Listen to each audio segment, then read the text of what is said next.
Oh, come on, phone. Just want this transfer done. It's our big one for the window. Then we can see if we have money to sign Chris Wood on a free. Oh, here we go. Right. Here comes Ike. Hello. Right. How are we, mate? I take it that's confirmation that the transfer is going through. No deal. What do you mean, no? My client would rather stay in Perth. He wants to stay. Who wants to stay in Perth? Thanks for your interest. Unbelievable. No. Goodbye. Get stuffed, mate. Who in their right mind wants to actually stay in Perth? Like, goodness me. Right. Where's Ufuk? Right. Lucky there's a plan B. Hello. Ufuk, how are you Ufukin going? Hey, I want to trigger the release clause on Jordan. Hold on. Weren't you assigning the guy from Perth? Yeah, that fell through, so this is my new plan. Is that is it okay? We're doing it, so it's £900,000? Yeah. Yep, we'll do that. Damn it, Sean. Go and get stuffed butthole. Good to talk to you too. For sake. Have a good Ufukin day. Party in the streets and the city's on fire. Hello everyone and welcome to episode number 21 of the New Zealand Builder Nation here on Sean Does FM with both the All Whites and with AFC Auckland. And coming up today we start off the third season of the Save First Up, recap the transfers we have done here at Auckland as well as what happened in our last couple of pool games in the World Cup qualifiers with the All Whites, and hopefully might be able to sneak in our first two games of the season. First up, the Australian version of the Community Shield, the APL Cup. We will take on our bogey team so far in the save in the Central Coast Mariners, and hopefully as well we can travel away to take on the Melbourne Victory in our A-League season opener. So if you're looking forward to all that coming up in today's episode, then do remember to go down below, leave a thumbs up on the video, and if you haven't done so already and are enjoying the series here on the channel, also consider hitting that subscribe button and turning that notification bell on as well. It is greatly appreciated, but obviously gone forward quite a bit through the off-season off the back of the end of Season 2 yesterday. If you missed that one, I'll leave a link to it over in the top right corner. Did pick up a doubly wobbly by picking up both the A-League as well as the Australian Cup in the final over Melbourne City. So we're going to try and defend those two titles this season and hopefully add another couple as well with this APL Cup, and hopefully also for the first time get on a bit of a run in the Australian League Cup. I presume that's the reason we're taking on the Central Coast Mariners in this APL Cup, because of course we did win the two big domestic honours in Australia last season. Hopefully we can do something similar this time around with what I think is a much stronger squad. But before then, first things first, for today's episode, right off the back of the end of season review we had yesterday, we did have two more World Cup qualifiers. Just had to win one of them over Papua New Guinea to make sure that we would make our way through to the World Cup qualifying final out of Oceania. And thankfully, we did that relatively comfortably. First up, did pick up a win over Papua New Guinea, albeit did go 1-0 down early thanks to a Tommy Semi goal. The former Hamilton Wanderers man did give Papua New Guinea the lead in the game, but thankfully off the back of that, we bounced back fairly well with a double to Chris Wood and goals to Nico Kerwin and one from the spot to Ryan Thomas to make sure we had a 4-1 lead at halftime. In the second half, Adam White scored his first goal for New Zealand, young Wellington Phoenix left back who does look very promising. Also, Nico Kerwin got one more goal, as did the Wayne Train off of the bench. They grabbed one back late through Nathan James, but in the end, a very comfortable 7-2 win. At the moment, Papua New Guinea, a team we do seem to beat fairly comfortably, even though we did concede 2 goals, which was a bit disappointing, but that result did mean we were already through to the qualifying final. If we win that, straight in the group phases of the World Cup. If we lose it, have to go through a playoff like New Zealand have had to do in past editions of the World Cup, and off the back of that, took on Tahiti. This is a team we've struggled against a bit more in the save. Picked up a 4-2 win, albeit we did actually get beaten in the second half of this game after taking a 3-0 lead at halftime thanks to goals through Chris Wood, Sarpreet Singh and Max Meta. They grabbed 2 goals in the second half, did Tahiti. Chris Wood grabbed one to pick up a double. So a bit disappointed in that second half, losing that 2-1, but in the end, we pick up another win, go through the pool phases of the AFC World Cup qualifiers undefeated, and it does mean we will be meeting, as you might have seen before, Vanuatu in a 2-legged final to try and make our way straight through to the World Cup. Vanuatu are ranked all the way down in 158th. The only real good player I think I can see there, Brian Kaltak, the former Central Coast Mariners man these days, is a free agent, but that should be a team that we can get past. I think our pool actually quite a bit stronger than the other one was in those AFC World Cup qualifiers. Hopefully we get the job done over those guys across those two legs. Might be an interesting bus trip we could do there for that first leg over at the Luganville Community Park, but that's definitely a tie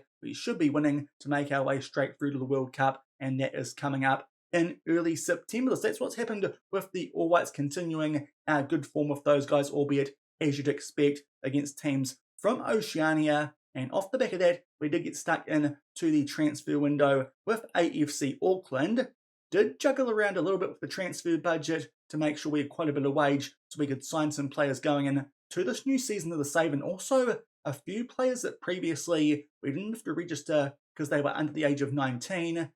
They needed to be registered for the season, so it did mean actually had to sell a few more players than I was expecting going into the third season of the Save. There you can see Bruce Azumi. He's actually about to make his way out on loan. That does mean we've signed a new central attacking midfielder here at AFC Auckland. We'll just sort this out so you guys can see the players that we did bring in and sell late on last season. So first up, we'll try and do this in chronological order. The first player that we sold from the first team was Nick Sullivan. In the end, that current ability and potential wasn't too great, even though he was homegrown nation. Did feel like it was a good time to let go of Nick Sullivan. 38 appearances for us over 2 years, did score 2 goals, but in the end, decent transfer profit on him. We bought him for £22,500 at the start of the Save from the Sutherland Sharks. He goes to Western Sydney Wanderers for £96,000, and Nick Sullivan no longer at the club. The reason for that is we actually found someone who could come in and do a decent job in that defensive midfield role, and that was someone we signed on a free transfer from Tauranga City in Nathan Palmer. This is someone I gave a cap to, I think against Oman last year for the All Whites. He does actually look quite decent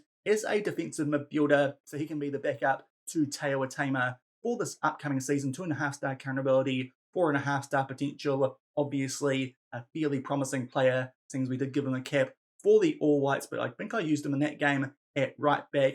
Actually, attribute-wise and star rating-wise, does look a little bit better in that defensive midfield role. I think the best role that he can fit for our system here at AFC Auckland. So Nathan Palmer comes in and is immediately a squad player, not in the under-19s like you might expect, but that's a good thing because, of course, with him being 18 years old, does mean he does not need to be registered. So that's the first change to our squad for this upcoming season. And to make up for getting rid of a homegrown player, we then signed a centre-back to replace a soon-to-be outgoing Stephen Havales, who made his way to the Redcliffe Waves for £2,500. That does mean he will still be in the A-League because the Redcliffe Waves are back up in the top division for this season. In the end, made a big loss on this transfer, but in the end, his current ability and potential did mean wasn't really worth keeping around in the Save, even though he was homegrown nation. So he made his way to the Redcliffe Waves, 29 appearances over 2 years, and also picked up 2 goals. So unfortunately, a bit of a transfer loss for us there. But to replace him at centre-back,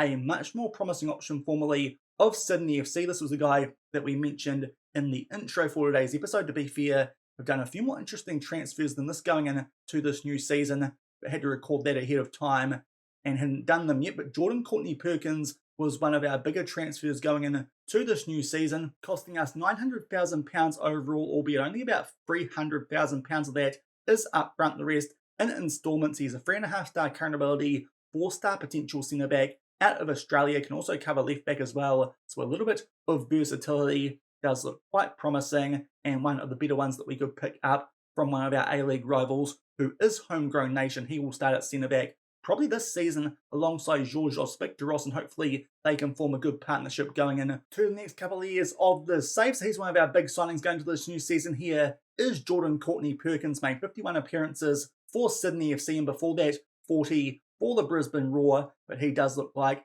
a decent player for us. Hopefully can do a good job as a long-term starting centre-back option. Can the 22-year-old Australian is kept at under 23 level, but hopefully not quite good enough for the Socceroos. Might be good enough one day for the All Whites, albeit to have some fairly promising centre-backs coming through in the New Zealand national pool. So that was our big signing when we went back to technically last season before the new one did tick over. The other players that we got rid of were youth players with not much potential, so don't think we need to cover those guys off. Then we move forward to the new season, spent a fair bit of money on one player and also reunited with someone we've already done a save with so far on FM24. First up, we let go of Matthew Ford on loan to the Wollongong Wolves. Of course, he was the goalkeeper who started in the Australian Cup final last season, while both Alex Paulson and Michael Vood were getting ready for those World Cup qualifiers. But unfortunately these days, he's turned 19, so we have to register him and don't have the squad space. So he's gone out on loan to the Wollongong Wolves to hopefully go and do a decent job down there in the second division and keep developing. So hopefully one day he'll be homegrown club, homegrown nation, and also fulfill that 3.5-star potential that he currently has. So a bit harsh there on him after he helped us win that Australian Cup final, but hopefully it helps with his development. Off the back of that, also got rid of a youngster in Ben Evans. Then we sold Louis Toomey. The reason for this is actually one of our players coming through one of our previous youth intakes was a better deep-lying playmaker option than the man that we signed at the beginning of our time here at AFC Auckland. So we let him go to Western Sydney Wanderers. That one was for a fee of, I believe, £185,000. Indeed it was, to be fair. Decent bit of business there for a player we did pick up on a free. Wasn't too bad for us in the past 2 years of this save, but unfortunately, the roles that we used in our tactic didn't really suit him, so he has made his way over to the Wanderers. Hopefully, that won't bite us in the backside. For this upcoming season, the player who steps up to the first team in his place as the backup deep-lying playmaker in behind Sebastian Pascali is Nick Baker, a 16-year-old who came through our youth intake. I think the first one we had here at AFC Auckland, attribute-wise, is actually better than what Louis Toomey was, and 2 stars current ability, 4-star potential is quite similar in terms of his star rating and does not need to be registered. So that's the reason that we got rid of Louis Toomey. Nick Baker does look like a better option in the deep-lying playmaker. Also a bit of a free one for us. There's someone coming through a youth intake that we did previously have. Going back to the transfers that we did make, we then brought in Ben Wayne on a free transfer. Was going to try and get Chris Wood, but unfortunately we lacked the financial muscle to try and get him. That's according to what he says anyway. Haven't actually been able to try and offer him a contract, but Ben Wayne was released from Plymouth Argyle and wanted a much more reasonable wage, apparently, of £3,200 a week. To be fair, that's actually quite similar to what we are paying Hassan Jallo, who has now left us. The Wayne Train is now our first choice striker here at AFC Auckland. The former Wellington Phoenix man makes his way back to the A-League and will be starting for us up front. That should be a good improvement in our striking options for this upcoming season. Him alongside Gianni Bazookas, 2 decent New Zealand strikers, did a decent job up at Plymouth, 77 games, 15 goals, and you'd like to think we'll find things down here in the A-League a little bit easier. Will be interesting to see how he gets on as an advanced forward. Usually when I've used him, he's a bit better as a pressing forward, but we'll see how he gets on as an advanced forward in this save. The Wayne Train is ready to take off here at AFC Auckland. As I mentioned before, off the back of that, we did get rid of Hassan Jallo. There was interest in him from the Redcliffe Waves coming back to the A-League, and I thought getting about £200,000 for him, not bad at all after we signed him for only £7,500 out of HK over in Iceland. Decent for us in both seasons, but you would have thought he would have been the best striker out of him and Gianni, but Gianni Bazookas actually outperformed him in terms of stats, so Hassan Jallo has made his way over to the Redcliffe Waves. So the Wayne Train coming in for the Jallo shot, but the problem that transfer left us with was the fact that we could only register 19 players because we only have 4 homegrown Australian players. So because of that, went searching for the highest potential, highest current ability Australian that we could afford, and we have signed from Melbourne City, Max Caputo, for an overall fee of £1.8 million in the central attacking midfield role. That's why Bruce Azumi is about to go out on loan, because this guy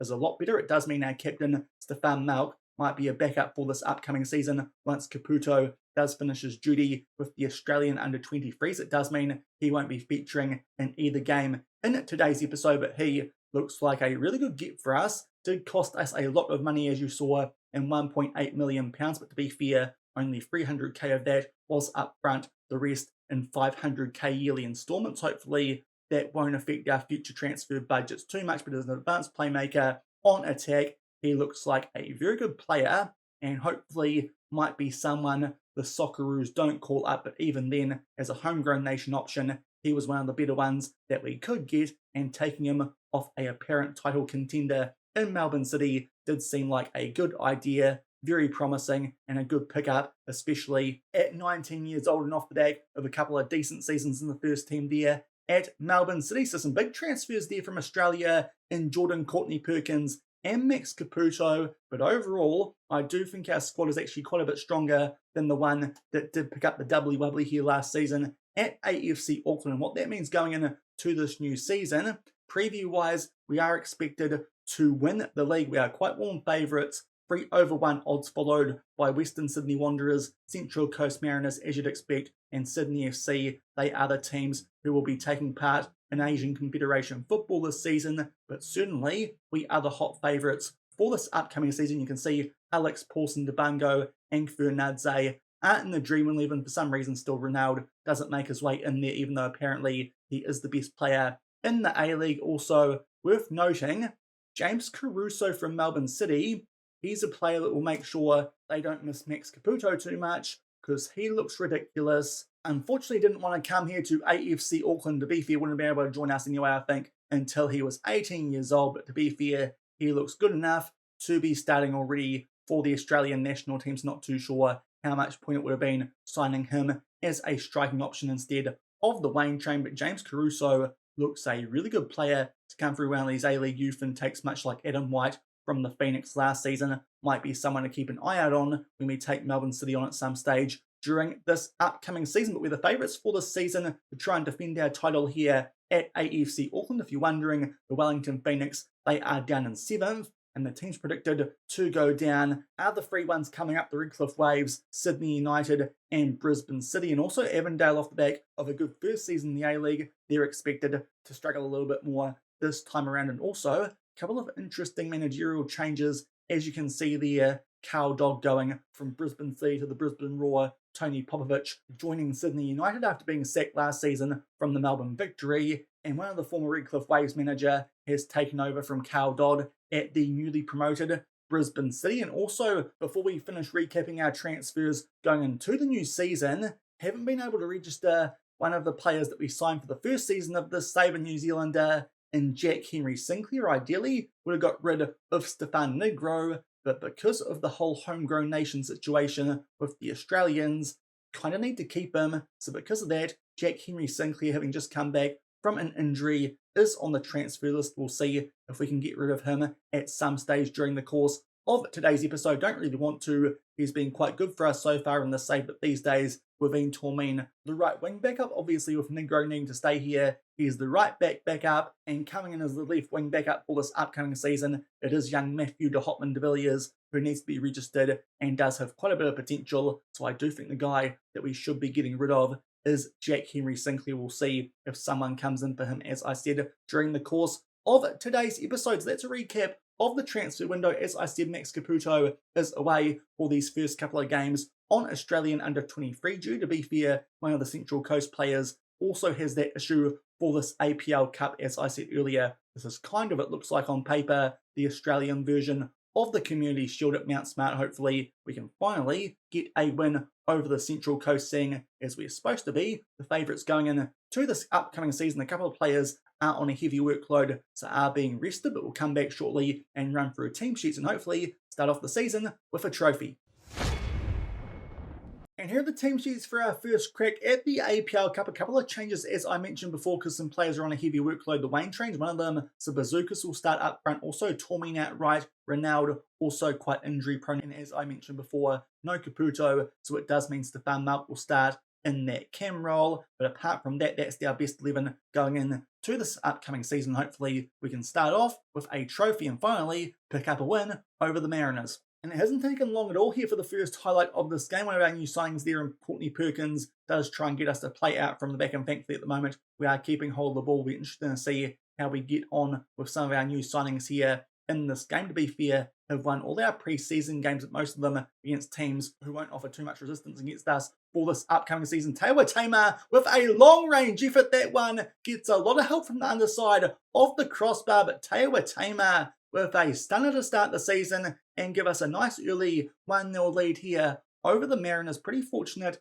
how the ball fell to him here. It was Tormin who had possession. Slide tackle from Ballard, and a Tamer with a speculative effort but that one is a stunning goal to start the season, early goal of the season contender, as we take a 1-0 lead. And just about at the half-hour mark of this first game of the season, the pre-season cup here, the APL one, Sebastian Pascali's picked up an orange injury, so we're going to play things safe here, seeing as we've got 3 stoppages and 5 subs. Young Nick Baker can come on and get some good game time against the Mariners with a 1-0 lead. And very shortly off the back of that sub of Baker coming on the field, hopefully that won't prove too costly. The youngster can do a decent job in place of Louis Toomey and Pascali, but yet again, looks like there we were on the attack, albeit poor back pass there. Kavunadze squares it for Stefan Malk, no assist there, so maybe it took a deflection from a Central Coast player, but Malk will beat the Walshowski in goal for the Mariners, and we take a 2-0 lead here at Mount Smart, and hopefully, finally, going to pick up a result here against the team who so far we have not beaten in the save,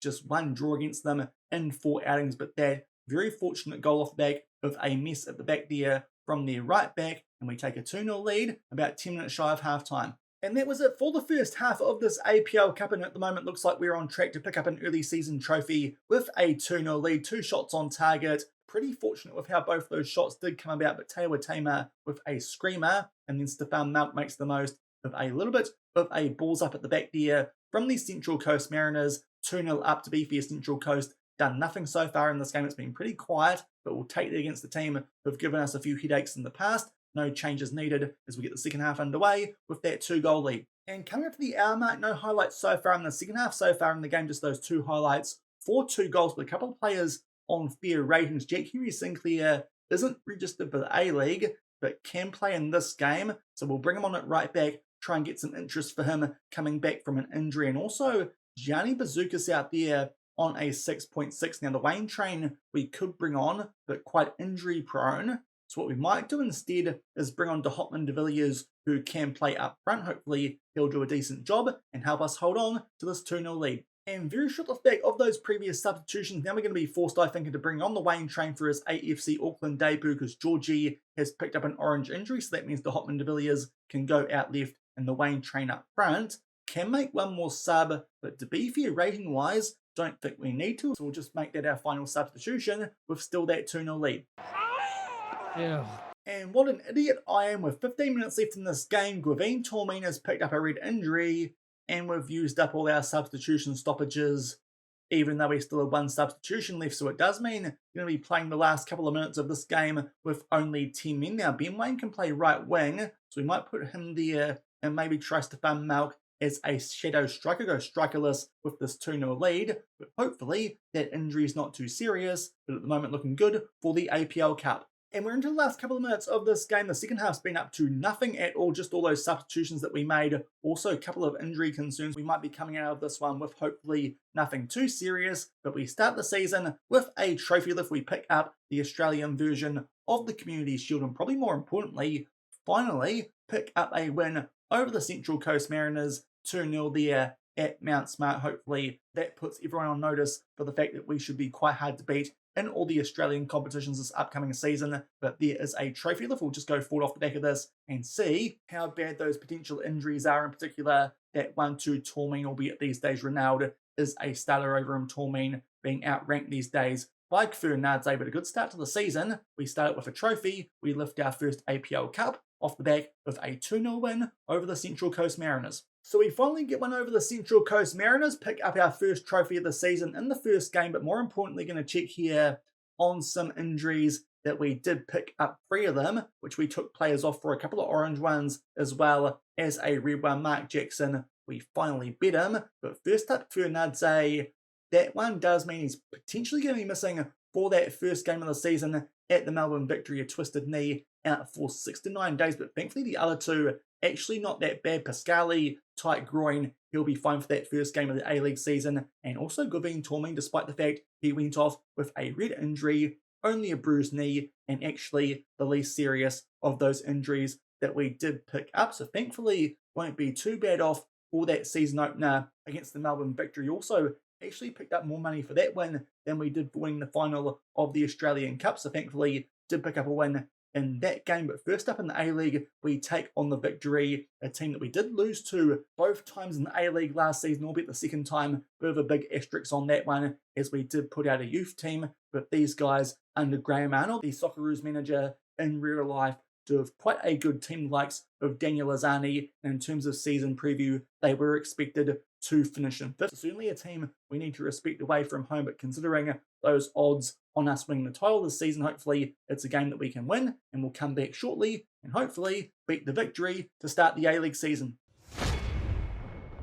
And here are the team sheets for our A-League season opener over at Amy Park in Melbourne as we take on the Victory. There they are, going with the 4-2-3-1. Obviously, Azani out left will be the danger man. In terms of us, actually don't have Debungo for these first couple of games of the season after he picked up a suspension in the Australian Cup. Also, Lobo starts at left back, and also Malk for Caputo still on Australian under-23 duty. But apart from that, that's our best 11 for this upcoming season. Hopefully, we can start off our title defence with 3 points. And 3 minutes into this game, there is a free kick here on the halfway line to the Melbourne Victory. There was actually a highlight from the kickoff, but Callan Elliott had a chance for us, but skied it well over the bar. So not really worth showing you guys, but Adams here gets in behind early for the Victory. Far post for Daniel Azani, who outjumps Callan Elliott. Not a good start from him in this game, and Azani will score the first goal against us of this new A-League season. And I was not expecting that, considering those odds that we did have to go back-to-back this season. Adams there finds himself in a ton of space, not too sure there what our wing-backs are doing in Lobo, and then Elliott getting out-jumped by Azani, and we go 1-0 down very early. And just past the 20-minute mark, the next highlight of this game, but yet again might be in favour here of the home team in the Victory. That ball finds Chapman, and some good short passing here. Inside the box fakes its way to Ben Falami. Pretty sure he was onside, and this is a dreadful start here from the defending champions in AFC Auckland. Not too sure what's going on here, but indeed he was onside, was Falani, and they make it 2-0. And our boys need a big rev up here. That's some good short passing inside the box, and eventually Falani puts that one past Paulson. But this has been a shocking start. They've had 2 shots on target, and both have been goals, and we're 2-0 behind. And much like that pre-season cup game, that was it for the first half. 2 highlights, 2 goals, and it kind of feels like we're getting FM'd here a little bit by the Melbourne Victory. To be fair, they've had 3 shots, not 2, but still, both of their shots on target have been Alex Paulson in goal. So a terrible first half from us there. We did nothing with the chances we had. A couple of players struggling. Nathan Lobo on a 6.4. Of course, with no Debungo, it does mean that Stefan Negro is our left back cover, so he can come on. And also we've got Fernandze struggling a little bit in terms of fitness. So because of that, we'll bring on Hopman de Villiers down that left-hand side, but that first half was pathetic. Might be in for a bit of a rough start to the season as we're 2-0 behind. And just shy of the hour mark, first highlight here of the second half, and yet again it might be in favour here of the home team. If they make this 3-0,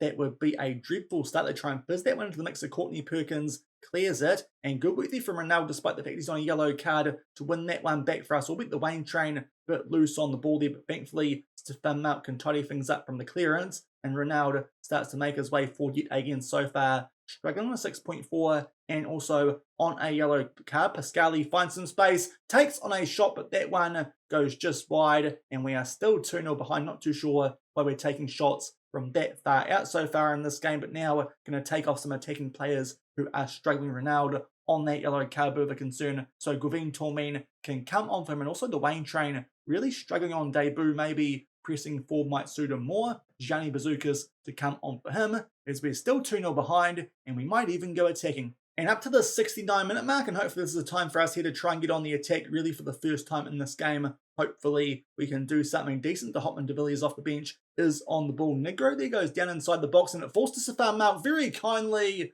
but Izzo there with a ridiculously good save in between the sticks from the Melbourne Victory. Can't make the most there of an absolute gift, and it just feels like this might be one of those days on the opening one of the season over in Melbourne. Unfortunately, not much doing here from the subsequent corner either. Pascali, another long range effort. That one yet again is pretty average, and we are still 2-0 down. Off the back of that, I think we're going to make our last sub here. Taylor Tamer on a yellow card and a red Huts. Young Nathan Palmer can come on for him. And also, I think it's time for us to now try and go full out attack with our wing backs, and also might even up the tempo and go a bit wider in terms of our attacking whip as well, just to see if that helps us out, because at the moment it's certainly not working. We're still 2-0 behind. And just making our way into the last 5 minutes of this game, and still no highlights, and in fact now even the Hopman de Villiers is on an orange injury, but we do have a highlight here, a throw-in inside the final third. There is the Hopman de Villiers on that injury, plays that one back to Pascali, Now Negro floats that one far post there for Elliott. Nice loop header. He will score the first goal of the season for AFC Auckland. Our right back, who to be fair up until that point hadn't been having the greatest game on a 6.4, of course, got out jumped by Azani for that first goal, but Negro off the bench, a player I was really keen on selling up until we hit those homegrown nation issues. He will grab an assist and get us hopefully back in this game at 2-1. Not long left, but again, a throw in, and Negro will take it. It goes inside the box, unfortunately, can't quite find its way to Tormean, but looks like going a bit more attacking, a bit higher tempo, and a bit wider is helping us out later in this one. Negro makes his way forward yet again against his former team. Unfortunately, loose touch, but thankfully that clearance does find one of our players. Now Palmer, nice ball out there to Elliott off the back of that previous goal. Can he find someone here inside the box? Yes, he can. Gianni Bazooka's coming on for the Wayne train, will score.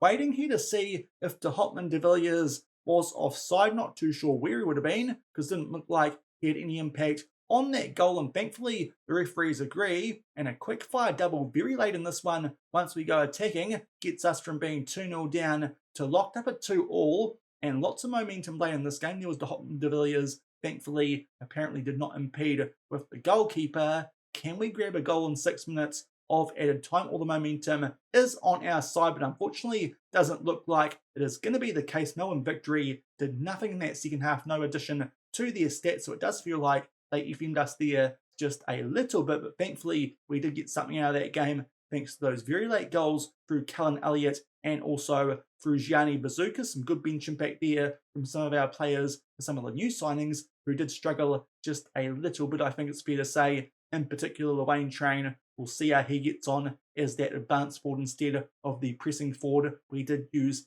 in the Wayne train save, where of course he was man of the match in a Champions League final, but that was a pretty poor performance to be fair, especially that first half. Overall stats, we probably should have actually won that game, but we'll take the point considering we were 2-0 down with only 5 minutes left, but certainly not quite the start to the season I was hoping for. A draw away at the Melbourne Victory.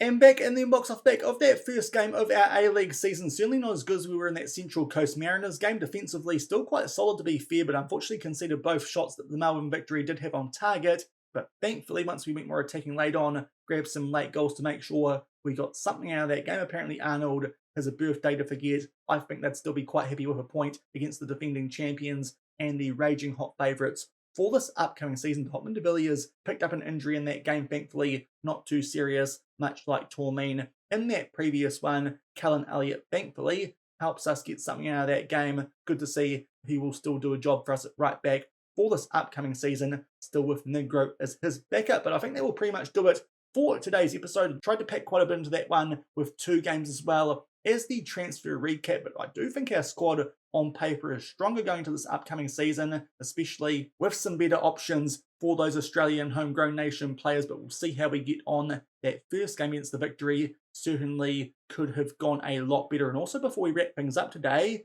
bit of a transfer update. Bruce Zumi did go out on loan, so he's no longer at the club, but thankfully Max Caputo should not be too far away now from his international duty. Also, if we have a look at the transfers in place, Jack Henry Sinclair might be on his way to the Central Coast Mariners. That would be a very interesting move for £60,000. That's actually 2k over his release clause, so we'll see if he accepts that deal. Earlier in the window, he actually turned down a deal from the Melbourne Victory for a similar amount. We'll see if he joins the Mariners and tries to help them dethrone us from our crown as the champions of the A-League. And if we can get rid of Jack Henry Sinclair, I have just noticed that Chris Wood is actually interested in talking to us now, so we might be able to see if we can replace Gianni Bazookas with Chris Wood for the last couple of years of his career. That would certainly help us up front. The Wayne train wasn't too good in that first game for the new club. Hopefully he'll improve, but if we can get Chris Wood, that would be quite a nice way to end the transfer window. But I think that will do it for today's episode. If you enjoyed all that transfer activity and those first couple of games of the season, then do remember to go down below, leave a thumbs up on the video, and if you haven't done so already and are enjoying the series here on the channel, also remember to hit that subscribe button and turn that notification bell on as well. We'll come back tomorrow. We'll try and get through a bit more of the A-League season coming up. We take on Macarthur FC at home. That one should be fairly winnable, albeit they are top of the table after the first match week, I think for once we'll actually skip over an A-League game against the Central Coast Mariners, because you're probably sick of that by now, and we might come back and play those last couple of games in August. First up, we take on the Brisbane Roar at Mount Smart. Hopefully that's a team that we can beat, and then we can finally get on to our bus trip in Adelaide as we take on Adelaide United to end the month of August. And off the back of that, we then get stuck in to our World Cup qualifying final against Vanuatu. We can see how we're getting on after the first leg of that one, and if we can refresh them, can skip forward to that game where we take on Melbourne City in September. Otherwise, if it's close, we can show you guys both legs of that one to end this week here on the channel. But we'll come back tomorrow, take on the Roar and Adelaide United, and see if we can maybe get Chris Wood to complete our transfer window here at AFC Auckland. So until then, thank you very much for watching. Keep on keeping on, and I'll see you then. Cheers.